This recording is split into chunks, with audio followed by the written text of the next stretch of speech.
নমস্কার সবাইকে। আজকের ভিডিওতে আমি হরিণ ছানার শিংয়ের অংশটি ধাপে ধাপে ধাপে সেলাই করে দেখাচ্ছি। এই অংশটি দেখতে ছোট হলেও পুরো ডিজাইনের সৌন্দর্য অনেকটাই এর উপর নির্ভর করে। তাই প্রতিটি সেলাই ধৈর্য নিয়ে এবং সমানভাবে করা খুবই গুরুত্বপূর্ণ। শিংয়ের আকৃতি সুন্দর রাখতে প্রথমে ডিজাইনটি ভালোভাবে লক্ষ্য করুন। তারপর এক এক করে সেলাই এগিয়ে নিন। কোথাও তাড়াহুড়ো না করে প্রতিটি সেলাই যেন সমান হয় সেদিকে খেয়াল রাখুন। তাহলে শেষ পর্যন্ত শিংটি পরিষ্কার, পরিপাটি এবং সুন্দর দেখাবে। এই ধরনের কাজে ধৈর্যই সবচেয়ে বড় সম্পদ। শুরুতে একটু বেশি সময় লাগলেও ধীরে ধীরে অভ্যাস হয়ে গেলে কাজ অনেক সহজ হয়ে যায়।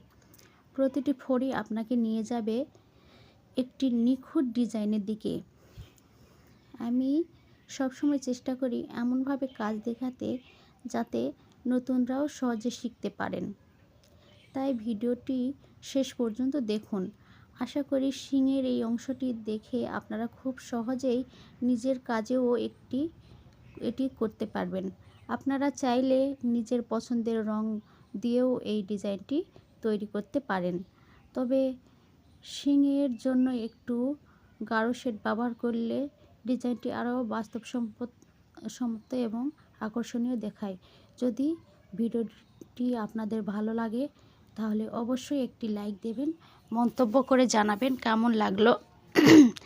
আর এমন আরও সুন্দর ক্রস স্টিচ ও হাতে তৈরি প্যাটার্নের ভিডিও দেখতে